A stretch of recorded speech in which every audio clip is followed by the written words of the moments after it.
आज हम पढ़ेंगे कि वर्ब्स क्या होते हैं और उनके डिफरेंट काइंड्स।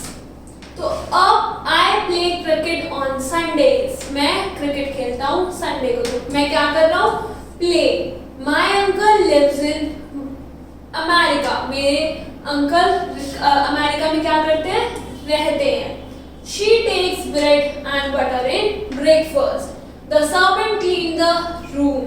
तो ये जितने भी वर्ड्स हैं, play, lives, takes, clean, ये सब क्या है? ये सब बता रहे हैं कि जो सब्जेक्ट है वो क्या कर रहा है, क्या एक्शन हो रहा है। तो the words in color tell or assert something about a person or thing. Such words are called verbs. They are also called action verbs. तो verbs क्या होते हैं? verbs बताते हैं कि noun या pronoun क्या कर रहे हैं और इसलिए उन्हें क्या कहते हैं हम? action verbs. Now definition: a verb is a word or group of words that tells or asserts something about a person or thing. Now note, a verb is the most important part of a sentence. Verb के बिना subject और verb के बिना sentence complete नहीं है। तो verb is the most important part of a sentence. No sentence can be completed without a verb. Sentence में verb होना is very important. A verb may tells us what a person or thing is, कि जो person या फिर thing है वो कैसा है। मतलब the story is interesting, story कैसी है? interesting है। तो यहाँ पे is जो है वो बता रहा है कि story कैसी है? interesting है। The bag is heavy. What a person or thing does, जो person और thing वो क्या कर रहे हैं, क्या action कर रहे हैं। मतलब बच्चे क्या कर रहे हैं? खेल रहे हैं, plays. birds क्या कर रही है? sings. And third is what is done to a person or thing, मतलब कि क्या हुआ है person या फिर thing के साथ। For example, the thief was arrested. तो arrested क्या हो गया? कि thief के साथ क्या हुआ है? कि वो arrest हो गया है। The question was solved. The question जो था वो क्या हो गया? solved हो गया है। Now kinds of verb. kinds की verb की कितनी kinds होती है? There are mainly two kinds.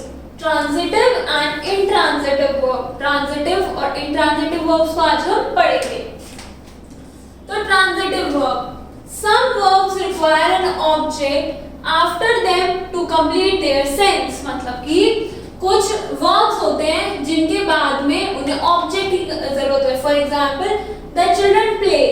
अब इसके बाद में हमने object नहीं लगाया, but अगर हम sentence बोले कि the children plays in park, तो अब इस सेंटेंस में क्या है? इन पार्क लग गया तो क्या हो गया? ऑब्जेक्ट आ गया। तो कुछ सेंटेंसेस होते हैं जिनको ऑब्जेक्ट की जरूरत होती है तो उनको हम कहते हैं transitive verbs. For example, my friend helps me, मेरा जो फ्रेंड है वो हेल्प कर रहा है मेरे को। तो अब यहाँ पे अगर मैं बोल दूं माय फ्रेंड हेल्प्स का कोई कंप्लीट सेंस नहीं बन रहा जब तक उसके आगे मी नहीं लगा हुआ। Rubina sings a song, Rubina क्या गाती है? एक गाना। तो in the above sentences the verb helps and sings need an object each to complete their meaning. मतलब कि अगर मैं help पे रुक जाऊं तो complete sense नहीं बन रहा। Similarly, रुबीना sings, अगर ये इतना एक sentence होता तो उसका sense complete नहीं होता। इसलिए इन sentences को हम क्या कहेंगे? Transitive verbs. Now note, most transitive verbs take a single object after it.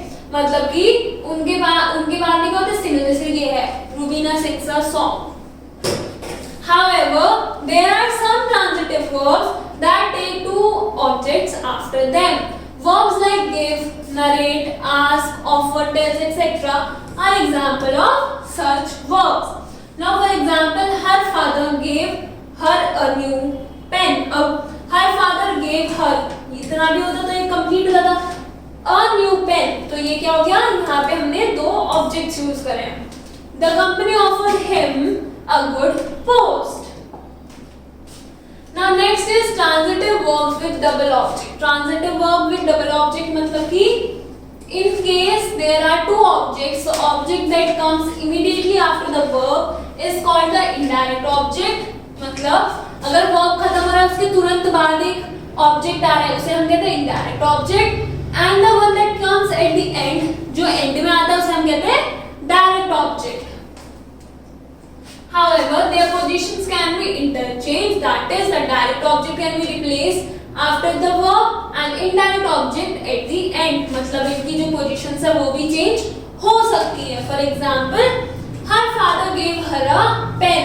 तो अब ये क्या है? ये हुआ हमारा direct object और ये हुआ हमारा indirect. पर हम इनकी क्या कर देंगे? Positions change कर सकते हैं कि her father gave a new pen to her. तो ये क्या होगा इसमें क्या है double object. Now note an article is always placed in between the two objects.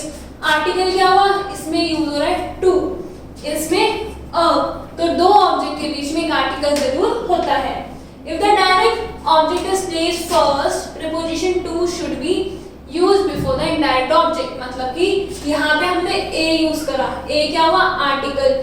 Article हमने यूज करा क्यों? क्योंकि यहाँ पे ये था इनडायरेक्ट और ये था डायरेक्ट ऑब्जेक्ट. जब हमने उनके प्लेसेस चेंज कर दी तो हमने बीच में क्या लगाया है टू लगाया है. Second is intransitive verb. Intransitive verb क्या होता है? There are some verbs which do not require an object after it to complete their sense. Such verbs are called intransitive verbs. कुछ वर्ब्स होती हैं जिनको सेंस कंप्लीट करने की जरूरत नहीं होती है. The boy ran. The boy noun हो गया. नाउन के बाद हमने लिखा verb ran. ऑब्जेक्ट इसमें मिसिंग है इसलिए क्या हो गया intransitive verb. The car stops. car stopped हो गया. ये क्या हो गया सेंटेंस कंप्लीट हो गया कि कार रुक गई.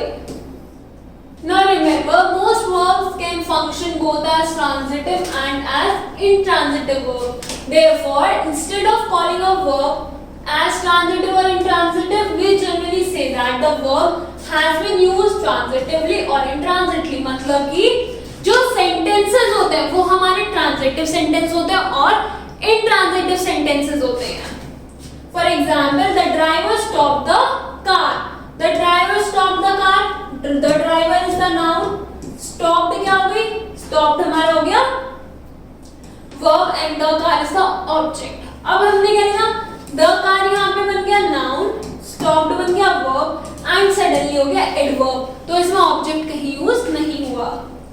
The storm sank the ship. जो storm आया उससे ship क्या हो गई नीचे हो गई. तो ये storm क्या हुआ हमारा noun, sank क्या हुआ verb and the ship हमारा object. Similarly the ship sank. खत्म. सेंटेंस क्या हो गया कंप्लीट सेंस बना रहा है. Similarly, the dog bit the little boy. Our dog never bites. Our dog मतलब our dog हमारा हो गया यहाँ पर R हो गया नाउन हो गया. उसके बाद में bites हमारा यहाँ आ गया verb. तो ये क्या हुआ ये सेंटेंस हमारा बिना ऑब्जेक्ट के क्या है कंप्लीट है. तो ये है हमारा ट्रांजिटिव मतलब जिनको ऑब्जेक्ट चाहिए to complete the sentence. And intransitive sentences उनमें subject plus verb sentence is completed. Now complete the exercise. Thank you.